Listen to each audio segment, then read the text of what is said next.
신명기 30장입니다. 작년 한 해 동안 민수기 신명기 시작해서 작년 1월 달에 시작했죠. 1월 달에 민수기 시작해서 이제 신명기 30장까지 왔습니다. 저로서는 대장정의 길을 지금 가고 있는 그런 기분이죠. 자, 신명기는 누가 하신 말씀이죠? 모세가. 장소는 요단강 직전에서 모압 평지, 요단강 건너기 직전 모압 평지에서. 그럼 대상은 광야 1세대가 아니고 광야 2세대에게. 그거 구분하셔야 돼요. 광야 1세대는 다 죽었어요. 왜 다 죽었을까요? 광야 1세대는. 광야 1세대는 다 죽은 이유가 있어요. 못 건너가고 지금 이 신명기 말씀을 못 듣는 거죠.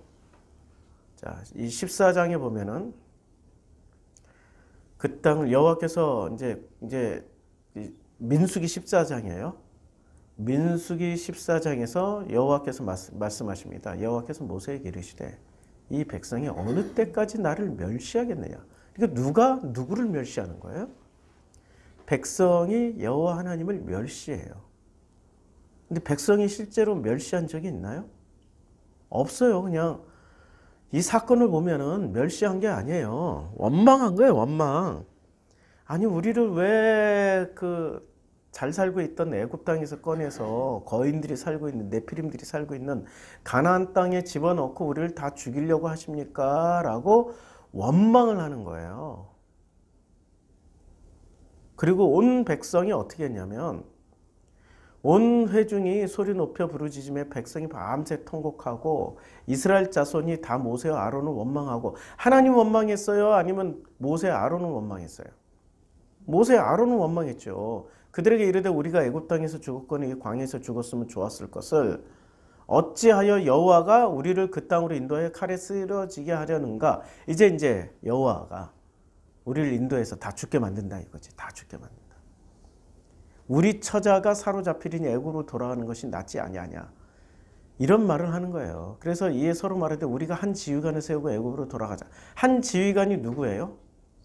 모세와 아론이 아니고요. 천부장, 백부장 중에 뛰어난 놈을 지휘자로 세워서. 이 뿌리가 민수기는 이드로의 시스템인데 하나님의 12지파 시스템이 끝까지 충돌하는 걸 보여주는 게 이게 민수기란 말이에요. 모세와 아론이 온 백성 앞에 엎드러져요. 그때 여호와 하나님 말씀하십니다. 이 백성이 어느 때까지 나를 멸시하겠느냐. 내가 그들 중에 이 많은 이적을 행하지 아니하느냐. 어느 때까지 나를 믿지 아니하겠느냐. 그래서 내가 전염병으로 그들이 누구의 광야 1세대를 쳐서 멸하고 내게 그들보다 크고 강한 나라를 이루게 하리라. 주님이 그냥 멸절한다고 그래버렸어요. 그래서 이제 모세가 하나님께 무릎 꿇고 눈물로 호소하는 거죠. 여호와는 노하기를 더디하시고 인재가 많아 죄악과 허물을 사하시니 형벌 받을 자는 결단코 사하지 아니하시고 아버지의 죄악을 자식에게 갚아 3, 4대까지 이르게 하리라 하셨나이다. 그러나 구하옵나니. 여기 그러나가 들어가면 딱 맞죠. 그러나 구하옵나니 주의 인자의 광대하심을 따라 이 백성의 죄악을 사하시되 애굽에서부터 지금까지 이 백성을 사하신 것 같이 사하시옵소서라고 간절히 구하니까 여호와께서 이르시되 내가 내 말대로 사하노라. 그러나 사한데 어떻게 하시냐. 그러나 사하긴 사하는데 진실로 내가 살아있는 것과 여호와의 영광이 온 세계에 충만할 것을 두고 맹세하노니 내 영광과 애국과 광야에서 행한 내 이적을 보고서도 이같이 10번이나 나를 시험하고 내 목소리를 청종하지 아니한 그 사람들은 내가 그들의 조상에게 맹세한 땅을 결단코 보지 못할 것이요 또 나를 멸시한 사람은 한 사람도 그것을 보지 못하리라. 그러니까 여호수아 갈렙 빼놓고는 다 여기 마음으로 동조를 해버린 거예요. 마음으로. 그래서 그러나 내 종 갈렙은 그의 마음이 그들과 달라서 나를 온전히 따랐은즉 그가 갔던 땅으로 내가 그를 인도하여 드리리니 그의 자손이 그의 땅을 차지하라. 여기서 여호수아를 언급하지 않고 갈렙을 언급했어요. 왜 그랬을까요? 갈렙은 자격 요건이 안 되는 사람이었어요. 12지파 소속이 아니었다고. 그나스 부족이었다고. 그러니까 수없이 많은 타 부족들이 나왔단 말이에요. 그 타 부족 중에 대표로 갈렙을 지금 이렇게 표현한 거죠. 이스라엘 민족 말고 타 부족들이 수없이 나왔을 때. 그래서 갈렙은 비록 그나스 부족 출신이지만 생략된 말들을 제가 보충해서 다시 읽으면, 그러니까 우리는 비록 하나님의 선민은 아니란 말이에요. 우리는 그냥 끼어든 사람들이라고, 갈렙처럼. 그러나 그 마음이 중요한 거야. 그 마음이 그들, 그러니까 다른 사람들, 그러니까 12지파에 소속되어 있거나 아니면 다른 부족이라 할지라도 그 마음이 그들과 달라서 나를 온전히 따랐은지. 중요한 건 온전히 따르는 거예요. 제가 이 성경 공부 전에 아프리카 선교사 시절에 간증을 했던 것처럼 제 마음에, 그때는 그 시절 그랬어요. 제 마음에 하나님이 어떤 그 감동이 있잖아요. 그냥 어떤 손해가 나든 계산하지 않고 아멘하고 따라갔어요. 그래서 제가 부천의 송내역에서 5분 거리, 그 로데오 거리에 이 편한 세상, 그때 오피스텔 6채를 가지고 있었어요. 그거 팔아서 아프리카에서 다 선교하고 온 거예요. 계산하지 않고 마음에 감동되는 대로. 그러니까 마음에 중요한 거는 그 마음이 그들과 달라서 나를 온전히 따랐은즉 이제는 그가 갔던 땅으로 내가 인도하여 드리리니 그의 자손이 그 땅을 차지하리라.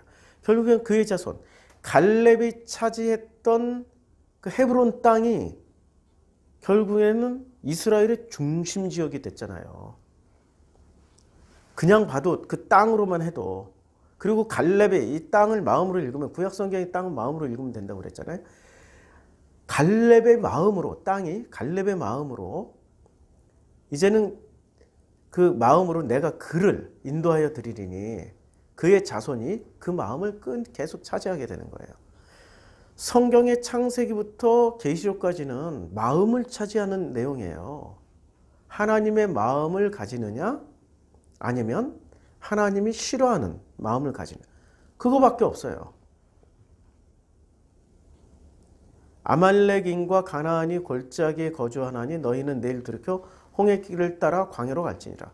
그런데 이 갈렙에 가서 가나안 땅에 들어가서 전쟁을 해야 되는 대상 중에 10부족 중에 하나는 누구하고 싸워야 돼요? 자기 민족하고 싸워야 돼요. 이 그나스족하고 싸워야 된다고요. 자기 민족, 자기의 모태가 되었던. 쉽지 않잖아요. 근데 그렇게 하겠다는 거야. 그러니까 우리의 출신이 어디예요? 우리의 출신은 선악지식이잖아요.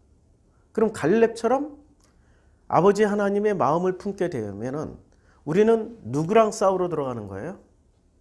갈렙은 자기 출신 부족이었던 그니스족하고 싸우러 가는 거죠. 우리는 우리의 출신 누구하고 싸우러 가요? 우리 마음의 출신 선악지식하고 싸우는 거예요. 우리가 거기서 태어났잖아요. 선악지식에서. 선악지식과 싸우는 거예요. 선악지식. 이걸 잘 일평생 그걸 새겨야 되고 일평생 해석해야 될 문제죠. 자, 여호와께서 모세와 아론에게 말씀, 나를 원망하는 이 악한 회중에게 내가 어느 때까지 참으랴. 이스라엘 자손이 나를 향하여 원망하는 바 그 원망하는 바를 내가 들었다. 그들에게 이르기를 여호와의 말씀이 내 삶을 두고 맹세하노라. 너희 말에 내 귀에 들린 대로 내가 너에게 행하리라. 이제 어떻게 됩니까? 너희 시체가 광야에 엎드러질 것이다. 너희 중에서 20세 이상으로 계수된 자, 곧 나를 원망한 자 전부가 여분네 아들 갈렙과 눈의 아들 여호수아 외에는 내가 맹세하여 너희에게 살게 하리라 한 땅에 결단코 들어가지 못하리라. 그래서 너희가 사로잡히겠다고 말하던 너희 유아들은 내가 인도하여 드리리니 그들은 너희가 싫어하던 땅을 보려니와 너희의 시체는 이 광야에 엎드려질 것이요. 시체는 광야에 엎드려져. 그리고 너희의 자녀들은 너희의 반역한 죄를 지고 너희의 시체가 광야에서 소멸되기까지 40년을 광야에서 방황하는 자가 되리라. 이게 바로 여호와가 말씀하시는 너희가 나를 멸시했다라고 하는 거예요. 이 백성이 어느 때까지 나를 멸시하겠느냐. 멸시한 대가라고. 우리는 여호와를 멸시를 수시로 한잖아요. 수시로 해. 하늘에다 대고 욕을 한 게 욕만 안 하면 멸시 안 한다고 생각하죠. 여기서 근본은 욕을 했다 안 했다가 아니라 마음에 하나님을 의지를 하지 않는 거예요. 마음에서부터. 눈에 보이는 것만 의지하는 거예요. 우리는 눈에 보이는 것만 의지하고 살잖아요. 마음 중심으로 내가 변화돼서 마음 중심으로 이게 아무리 계산해도 안 맞아. 아무리 짱구를 굴려도 안 맞아. 그런데도 그냥 아멘 하고 가는 사람이 있는가 하면은 어떤 사람은 계산대로 안 되니까 산기도 가잖아요. 금식하면서 주여 바꿔주시옵소서 해결해 주시옵소서 하면은 어느 게 하나님을 여호와를 멸시하는 거예요? 하나님의 뜻을 꺾으려고 하는 사람들이 하나님을 멸시하는 거죠. 여호와를 멸시하는 거죠. 그들이 통곡함으로써 하나님의 뜻을 꺾으려고 그랬잖아요. 14장 1절 온 회중이 소리를 높여 부르짖으며 백성이 밤새 통곡함으로써 하나님의 뜻을 꺾으려고 그랬잖아요. 그게 바로 이 백성이 어느 때까지 나를 멸시하겠나. 그게 하나님을 멸시하는 거야. 하나님의 뜻을 바꾸려고 하는 게 멸시라고요. 아멘 하고 가면 돼요. 아프리카 선교사 시절 이 교회 개척할 때부터 저는 그냥 아멘. 현실에 보이는 게 아무것도 없었어. 2014년 1월 5일 날 예배 드리겠습니다라고 우리 개척 멤버들하고 선포했는데 현실적으로 어디서 예배를 드려야 될지 딱 일주일 전까지 장소 확정이 안 됐단 말이에요. 그때 돈이 있었던 것도 아니고 지금이야 우리가 이 프로슈쿠마이 구로동으로 올 때는 그때는 우리가 전세를 다 빼가지고 이 보증금 내고 왔잖아요. 우리 집 전세를 다 빼고 우리는 그나마 지금은 그 정도 돈이라도 있으니까 하는데 그때는 그런 돈도 없었어요. 정말 가난하고 이제 밥 한 끼를 생각할 때 그런 시절이었다고. 그래서 1,000원짜리 먹으러 갔던 짜장면 집에서 그런 놀라운 기적이 일어났던 거죠. 그걸 기억해요. 자, 그래서 그들이 원망하던 자, 나를 그게 원망하던 거예요. 하나님의 뜻을 바꾸려고 하는 게. 그래서 주님 뭐라고 말씀하시냐면 이같이 행하리니 그들이 이 광야에서 소멸되어 거기서 죽으리라. 광야에서 소멸되어서 거기서 죽게 됩니다. 참 가슴 아픈 이야기죠. 오늘 본문으로 또 다시 돌아가면은 내가 내게 지금 신명기는 이거예요. 지금 이제 신명기가 모세가 말씀하실 때 이걸 듣고 있는 사람들은 이제 광야 1세대가 아니고 2세대예요. 광야 1세대는 여호와를 원망함으로 여호와를 멸시하게 된 까닭에 다 죽게 되었어요. 그럼 우리 1세대가 있을 거 아니에요. 우리도 내가 1세대, 내 자손이 2세대 이렇게 생각하지 말고 나의 1세대가 있고 나란히 인간의 2세대가 있다고요. 나의 1세대는 뭐예요? 선악 지식으로 거꾸로 하나님을 판단한다고. 그게 나라는 인간의 1세대라고. 이거는 죽어야 돼. 소멸돼야 돼. 소멸당해야 돼. 선악 지식으로 하나님을 판단하던 것. 아니, 나는 하나님 판단한 적 없는데요. 가슴에 손을 얹고 생각해봐요. 수시로 판단하지. 오늘 또 녹음하는 거 안 했네. 요새 이번 주가 내내 녹음을 못해. 녹음 안 해. 그냥 영상으로 돌려. 이상하게 계속 있네. 참, 죄송하네. 그래서 이 선악 지식으로 좌우지간 건너올 때 선악 지식으로 건너오게 돼 있다고요. 그게 1세대예요. 이게 죽어야 돼. 그 다음에 선악 지식이 죽고 그 다음부터는 하나님, 우리 마음이 하나님과 함께 된 2세대. 그 2세대가 얼마나 위대한 인간들이냐면은, 자, 2세대가 얼마나 하나님의 칭찬을 받게 되냐면, 이제 사사기 2장에 가서 보면 알아요. 자, 사사기 2장에서 보면 전에 여호수아가 백성을 보내 이스라엘 자손이 각기 그들의 기업으로 가서 땅을 차지하여요. 땅을 차지하는 거예요. 그렇죠? 그러니까 지금 이 여호수아와 가나안 땅을 차지한 세대가 몇 세대예요, 지금? 2세대들. 여호수아와 갈렙과 함께 들어갔잖아요. 이때 백성은 2세대 백성이에요. 백성이 여호수아가 사는 날 동안과 여호수아 뒤에 생존한 장로들, 곧 여호와께서 이스라엘을 위하여 행하신 모든 큰 일을 본 자들이 사는 날 동안 누구를 섬겨요? 여호와를 섬기는 거예요. 하나님도 인정하신다고. 그리고 여호와의 종 눈의 아들 여호수아가 110세의 죽음에 무리가 그의 기업의 경내 에브라임 산지 가스산 북쪽 딥낫 헤레스에 장사하였고, 그 세대의 사람들도 다 어디로 돌아가요? 여호수아와 지금 2세대 사람들이죠. 광야 2세대 사람들은 다 어디로 가요? 조상에게로 돌아갔다. 이거는 구약 성경에서 구원받는 방식. 구약 성경은 신약 성경하고 다르게 신약 성경에서 구원은 예수로 말미암아서 받는다라고 가르치잖아요. 근데 구약 성경에서는 구원받는 길이 두 가지 길이 있어요. 하나는 막벨라 굴에 묻히는 겁니다. 막벨라 굴이나 이제 이거는 아브라함, 이삭, 야곱 때예요. 아브라함, 이삭, 야곱 때. 아브라함부터 시작해서 야곱까지가 막벨라 굴에 묻히는 거고요. 그다음에 모세 이후부터는 이게 이 광야 백성들부터는 어디에 묻혀야 되냐면 기업은 물려받은 땅이잖아요. 아니 지금 정복한 땅이거나 아니면은 조상의 땅에 이렇게 묻혀야 돼요. 그다음에 두 번째는 아브라함부터 시작해서 지금 광야 백성, 사사기 백성까지 통일돼. 이건 일관되게 조상에게로 돌아가면 돼요. 조상에게로 돌아갔다. 이러면은 다 구원받은 거야. 이건 확실하게 구원받은 거예요. 뭐 그 사람이 어떤 행위를 했고 하나님께 영광 돌리고 찬양하고 정말로 주님께 엄청난 일을 했다. 그런 거 상관없어요. 성경은 아주 냉철하게 이걸 아주 확실하게 딱 구분을 해줍니다. 어디서?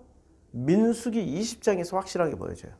민수기 20장에 보니까 첫째 달 이스라엘 자손 곧 회중이 신광야에 이르러 백성이 가데스에 이르렀어요. 근데 미리암이 거기서 죽어요.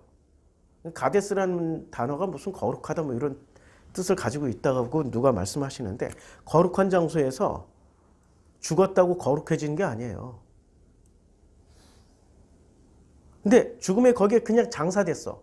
자, 막벨라 굴고 간 것도 아니고 그 땅에 간 것도 아니고 조상에게 돌아갔던 것도 아니에요. 그 다음에 아무 묘사가 없어요. 아무 묘사가 없어요. 우리는 믿음으로 미리암은 꼭 구원받았으면 좋겠다. 꼭 구원받기를 원한다. 이런 소망을 가지고 있을 뿐이지 성경은 냉철하게 묘사를 한다고요. 혹시 미리암이 조상에게로 돌아갔다거나 막벨라굴에 갔다라는 그 구절이 있으면 저한테 갖다 주세요. 제가 바로 수정할 테니까. 그런데 그 구절이 없어요.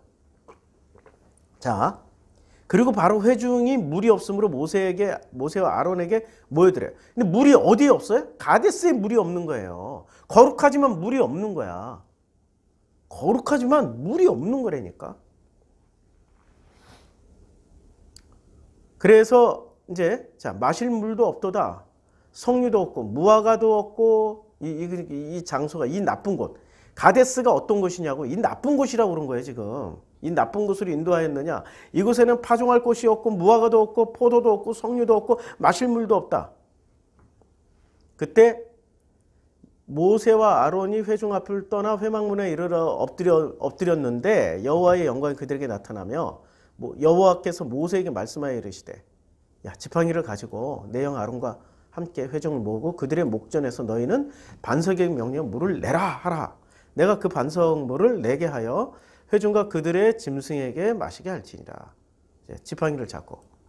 그래서 물이 나오는 거란 말이에요. 반석을 두드리니 가데스 반석이 되는 거죠. 자손의 목전에서 거룩함을 나타내자. 야, 뭐 그렇게 해서 이제 1세대는 다 죽는, 이렇게 해서 1세대를 다 죽여요. 그런데 여기 아직까지 미리암의 장사지가 안 나오죠. 그러면서 무슨 말씀이 나오냐면은 여기에 또 한 분이 돌아가십니다. 자, 너는 아론과 그의 아들 엘르아살을 데리고 호르 산에 올라가 아론의 옷을 벗겨 그의 아들 엘르아살에게 입히라. 아론은 거기 죽어. 누구에게 돌아가요? 예. 그러면 아론은 구원받는 거야. 그래서 모세가 아론의 옷을 벗겨 그의 아들 엘르아살에게 입히매 아론이 산꼭대기에서 죽으니라. 아론은 그 산꼭대기에서 죽었어요. 모세와 엘르아살이 산에서 내려오니 자 그리고 아론의 죽음에 30일 동안 애곡을 했어요. 그치요? 그러니까 미리암은 자손들이 아니 그 백성들이 애곡도 하지 않았고 조상에게로 돌아가지도 않았고 막벨락으로 묻히지도 않았어. 그러니까 아론은 구원받았어. 그런데 미리암은 모르겠어. 그치요? 미리암을 너무 높이 사는 분들이 있어가지고 그냥 모르겠다.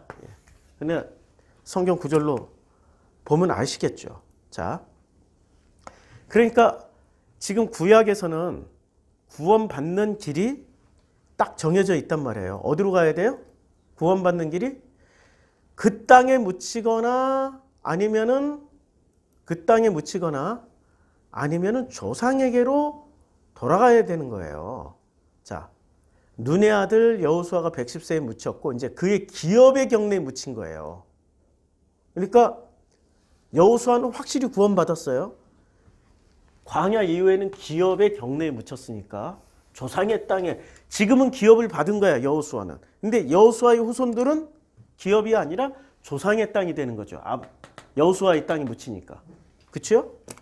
자, 장사하였고 분명히 장사지. 성경에 보면 레아하고 라헬하고 누가 구원받았을 것 같아요? 예? 우리 권사님 누가 구원받았을 것 같아요? 레아가 구원받았을 것 같아요? 라헬이 구원받았을 것 같아요? 예. 기억이 잘 안 나죠? 예. 아니 우리 기독교인들 잘 몰라요. 레아는 어디에 묻혔어요? 레아는 막벨라굴에 묻혔어요. 라헬은 길가에 묻혔어요. 막벨라굴에 못 갔다고. 아브라함부터 야곱 시대까지니까 여기가 라헬이 구원을 받으려면 어디로 묻혀야 돼요? 막벨라굴로 가야 되는 거예요. 아니면 조상에게 돌아갔다라는 말씀이 있다든지. 근데 이게 없어 라헬은 살아생전 실컷 야곱의 사랑만 받고 갔고 레아는 살아생전 야곱의 사랑은 받지 못했지만 하나님의 품으로 갔다고. 확실히 달라요. 자, 그 세대의 사람들 다 어디로 돌아가요? 조상에게로 돌아간 거예요. 그런데 그 후에 일어난 다른 세대는 여호와를 알지 못하며 여호와께서 이스라엘을 위하여 행하신 일도 알지 못하더라. 이스라엘 자손이 여호와의 목전에서 악을 행하며 바알들을 섬기게 돼요. 그러니까 그 조상들 딱 광야 2세대까지는 확실하게 구원받았어. 광야 2세대. 전쟁에 참여했던 사람들은 다 누구에게로 돌아갔어요? 조상에게로 돌아가. 근데 그 전쟁이 누구와의 전쟁이냐고 갈렙을 보면 자기 출신지, 고향, 자기가 태어났던 곳, 그 사람들과의 전쟁이라고요. 그리고 우리의 고향, 우리의 출신지, 우리의 태어났던 곳은 어디냐고요. 그게 선악지식이라고. 선악지식을 갖추면은 하나님처럼 돼서 하나님도 심판하고 있는 게 인간의 모습이야. 하나님도 심판해요. 선악지식을 가진 인간은. 하나님도 심판하고 하나님도 만들어내고 하나님도 폐기 처분하고 그래요. 하나님도 원망하고 하나님의 뜻을 바꿔버리려고 그러고 선악지식으로. 그게 인간이라고. 그게 내 모습이잖아. 우리들 모습이잖아요. 조상에게로 못 돌아간다고요? 근데 광야 1세대는 조상에게 돌아갔다? 뭐 막벨락으로 묻혔다? 아니면 기업의 땅에 그 뼈를 갖다가 다 묻었다? 이런 구절이 있어요? 없죠. 그러니까 1세대는 구원 받았다 못 받았다? 예. 그런데 놀랍게도 그 뼈다귀들이 부활을 합니다. 광야에 지금 뭐로 돌아다녀요 이 사람들이? 뼈다귀로 돌아다니잖아요. 뼈다귀로. 근데 그 뼈다귀들이 에스겔서에서 보니까 어떻게 돼요? 예. 이게 근육이 생기고 핏줄이 생기고 그래서 그들이 군대가 되어요. 그 군대가 된다고요. 그치요? 일단 광야로 나오면 지금 당장은 아니더라도 하나님이 구원시켜줘요. 놀라운 은혜입니다. 나오기만 하면 돼. 일단 나오기만 하면 돼. 이 세대는 현실 전쟁에 참여를 한 거고 그 사람들은 육신이 죽어서 그 전쟁에 참여함으로 군대가 됨으로 말미암아 구원을 또 이루는 거죠. 이런 얘기하면은 목사들은 또 인정하기 싫어할 거야. 설교자들은. 그거 어떻게 그게 매치가 되냐고. 매치가 어떻게 되냐고. 그런 식으로 따지면 구약에 있는 구절이 어떻게 예수하고 매치가 되냐고.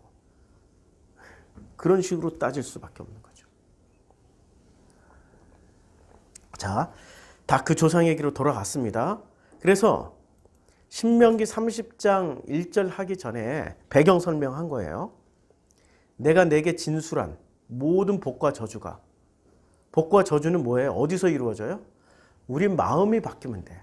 선악지식에서 생명으로 건너가면은 복과 저주가 하나라는 걸 알게 돼요. 근데 선악지식을 가지고 있는 사람은 복과 저주는 분명히 달라. 분명히 달라. 복은 복이요, 저주는 저주야. 분명히 다르다니까? 그런데 선악지식에서 생명으로 건너간 사람들은 복과 저주가 같다. 복과 저주가 내게 임함으로. 이제 그러니까 뭐가 임해요? 모든 복과 저주가 같이 임한다는 거예요. 우리는 꽃길만 걷길 원하잖아. 복만 임하길 원하잖아. 오로지 그 화려한 황금길만 걷기를 원하잖아. 실패도 없고 좌절도 없고 아픔도 없고 불행도 없고 정말 고난도 없고 고통도 없고 누가 나 미워하는 것도 없고 왕따도 없고 다 이런 길로만 가길 원하잖아. 복과 저주가 근데 임한다라고 우리 지금 말씀하시잖아요. 이걸 이해하기 위해서는 광야 40년이 필요했던 거예요. 광야 40년. 광야 40년을 지나고 났더니 가나안 땅 들어갔더니 광야 40년 지나고 광야 들어갔더니 젖과 꿀이 흐르는 땅이었어요. 피가 튀는 전쟁터였어요. 전쟁터였다니까요. 가장 저주를 받은 세대가 광야 1세대예요, 2세대예요. 광야 2세대지. 현실적으로 보면 선악지식으로 보면 광야 1세대는 누리다만 갔어요. 주시는 밥 먹고 뭐 그냥 낮에는 구름기둥, 밤에는 불기둥으로 따뜻하게 해주시고 시원하게 해주시고 그 온도 조절까지 다 해주셨어, 하나님께서.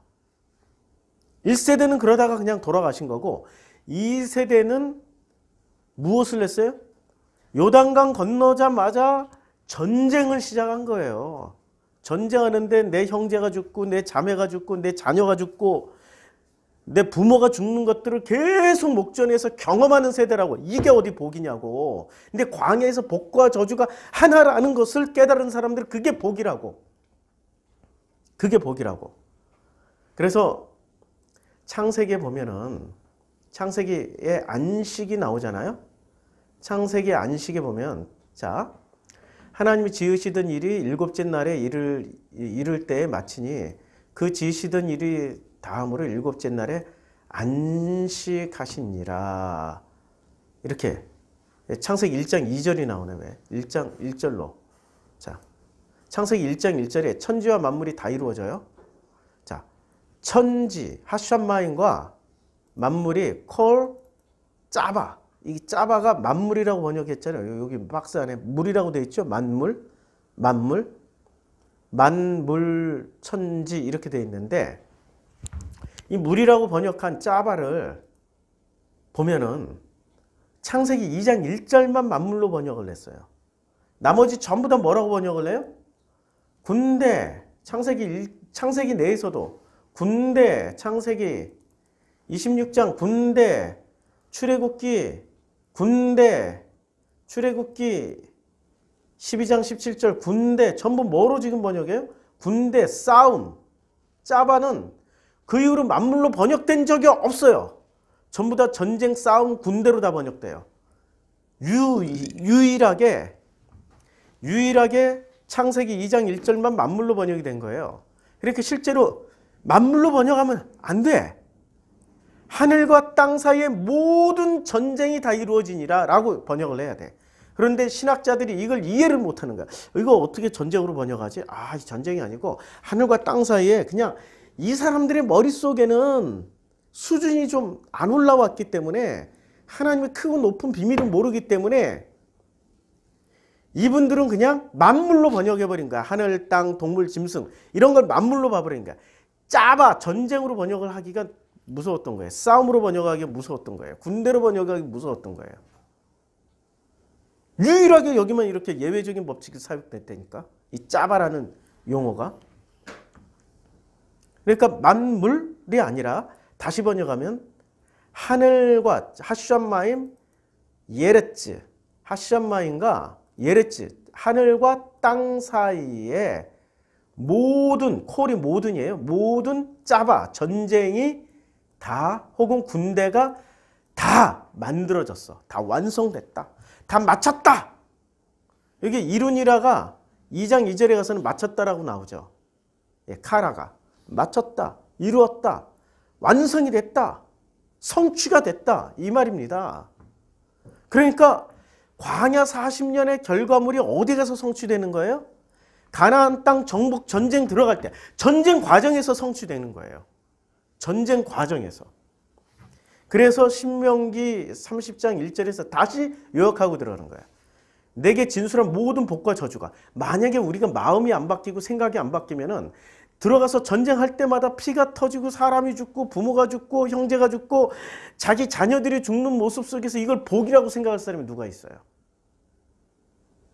도망가야 되고 전쟁에서 매번 이기는 게 아니잖아. 쫓겨가야 되고 도망가야 되고 화살 날라오고 칼 막 이 거인들이 그때는 거인들이었잖아요. 네피림들이 쫓아오면서 막 철퇴를 휘두르고 그러는데 머리 맞으면 머리가 박살나고 피 터지는 걸 옆에서 봐야 되고 이걸 복이라고 생각할 사람이 누가 있냐고. 광야 40년을 지난 사람들은 이게 복이야 라고 생각할 수 있는 거죠. 그래서 내가 내게 진술한 그러니까 28장과 29장에서 진술한 모든 복과 저주가 이제 내게 임함으로 내가 내 하나님 여호로부터 쫓겨간 모든 나라 가운데서 이 일이 마음에서 기억나거든. 어떻게 하라고요? 마음에서 기억이 나는 거야. 복과 저주가 하나라는 걸 마음에서 기억나거든. 너와 내 자손이 내 하나님 여호와께로 돌아와. 내가 오늘 내게 명령한 것을 온전히 따라 마음을 다하고 뜻을 다하여 여호와의 말씀을 청종하면 중요한 말씀이다. 마음을 다하고 뜻을 다하는 거예요. 마음과 뜻을 다하고 있습니까? 근데 마음과 뜻을 다하는 게 아니라 사람들은 생각과 행동으로만 다해.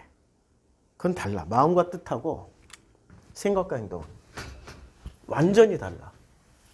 마음과 뜻과 생각과 행동은 완전히 달라요.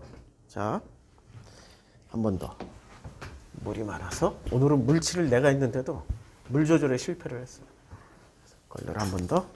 자, 마음과 뜻과 그 다음에 요거는 서로 상반된 관계예요.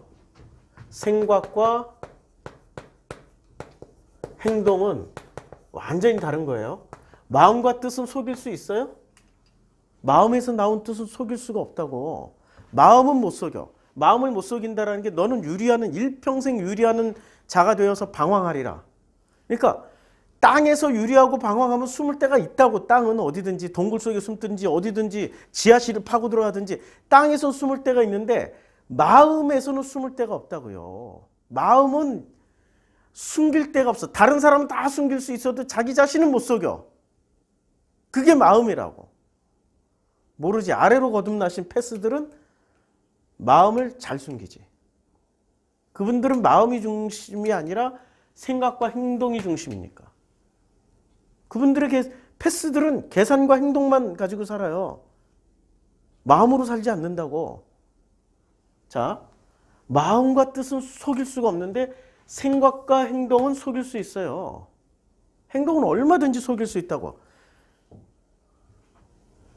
제가 아프리카에서 이제 연세 드신 한 50대, 60대, 70대 주로 연세 드신 분들은 아프리카가 독립되기 이전에서 그 짐바브웨가 독립되기 이전에 태어나신 분들이고 독립을 했어도 짐바브웨가 90년대에 독립을 했어요. 1990년대. 그거간에 독립을 하면서 그전에는 짐바브웨 권력이 백인한테 있었고 짐바브웨는 아파르트헤이트가 있었다고요. 흑백 분리 정책을 쓰고 있었어요. 그러니까 그분들은 저희 같은 이런 그 좀 얼굴이 하얀 사람들이 가면은 언제나 이렇게 마이타바스 감사합니다 뭐 이러고 Thank you sir, Yes sir 뭐 이래요. 엄청 말도 이쁘게 해요. 엄청 모든 예의를 다 갖춰서 해요. 이게 오랜 노예의 습관이 있었기 때문에. 안 그러면 맞거나 죽거나 아주 불행한 일을 당할 수 있게 되는 거죠. 그런데 그 다음 세대들은 그렇지 않아. 자기 뜻을 다 얘기를 한다고. 자, 그러면 그 전 세대는 이게 노예의 근성이 있기 때문에 이렇게 말씀을 하시면은 그게 진심일까? 훈련된 거지. 그 행동이 진심이 아니라고. 누가 진심이에요? 그 다음 세대들 나한테 뭐가 땡큐인데 뭐 이렇게 얘기하는 세대가 진심이라고요. 그치요? 훈련받은 사람들은 훈련받은 행동이 나오고 또 하나는 목적이 있으면 행동이 나와. 목적이 있으면. 목적을 두고 뭔가를 성취하려면은 다 참아낼 수 있어. 목적을 두고 오시면. 뭐든지 참아낼 수 있다니까. 그 목적 하나 때문에 모든 수모와 창피와 부끄러움과 이거 다 참아낼 수 있다고요. 목적이 있기 때문에. 사람들은 또 그렇게 생각해. 목적이 정당하니까 내 행동도 정당해. 목적이 정당하니까. 목적은 하나님께 영광 돌리는 거야. 해가지고 행동도 정당화시켜. 목적이 하나님께 영광 돌리는 거니까. 언제 하나님이 그런 영광 받겠냐고. 하나님 그런 영광 필요 없다고 말씀하셔도 자기가 만들어 놓은 목적이 하나님께 영광 돌린다 생각하니까 행동도 정당하다라고 스스로 합리화시키는 거죠. 그게 내로남불이라고요. 내로남불. 생각도 그러니까 생각과 행동은 얼마든지 속일 수 있는 거예요. 그런데 마음과 뜻은 절대 속일 수 없다. 마음에서 갈등이 일어나 마음에서 해결되면 다 해결돼. 근데 생각 정리했다고 해결되는 거 아니야. 생각 정리했는데 또 다른 변수가 생기면 더 복잡해져. 또 다른 변수가 생기면 더더더 복잡해져. 그렇죠. 마음과 뜻이 그냥 마음이 딱 정리되면 아주 깔끔해요. 인생 그렇게 편할 수가 없어. 마음이 딱 정리되면. 그래서 너와 내 자손이 내 하나님 여호와께로 돌아와 내가 오늘 내게 명령한 것을 온전히 따라. 온전히 따라. 마음을 다하고 뜻을 다하여. 이게 중요한 거야. 마음과 뜻을 다하여 여호와의 말씀을 들어야 되는 거예요. 여호와의 말씀을 들어야 자꾸 뭔가 이렇게 비껴나가. 이게 파도가 이 뻘이 있잖아요. 파도가 왔다 갔다 하면은 어떻게 돼요? 뻘물이 이렇게 계속 씻겨나가죠. 지금 당장은 그게 다 안 씻겨나가더라도 몇백 년, 몇천 년, 몇 억 년을 그렇게 파도가 왔다 갔다 해서 씻어내면은 그 뻘들은 다 사라지고 속에 있던 모래가 딱 드러날 거 아니에요. 황금빛 모래 혹은 그 산호초가 부서진 모래가 쫙 드러날 수도 있는 거죠. 그럼 많이 멋진 돌들이 드러나든지 하나님의 말씀을 청종하면 그런 일이 벌어지는 거예요. 말씀이 왔다 갔다 하면서 씻어내는 거예요. 우리 마음에서 우리의 생각과 행동을 씻어내는 거예요. 자, 내 하나님 여호와께서 마음을 돌이키시고 누가 마음을 돌이켜요? 여호와께서 여호와 엘로힘이에요. 여호와 엘로힘께서 마음을 돌이키시고 너를 긍휼히 여기사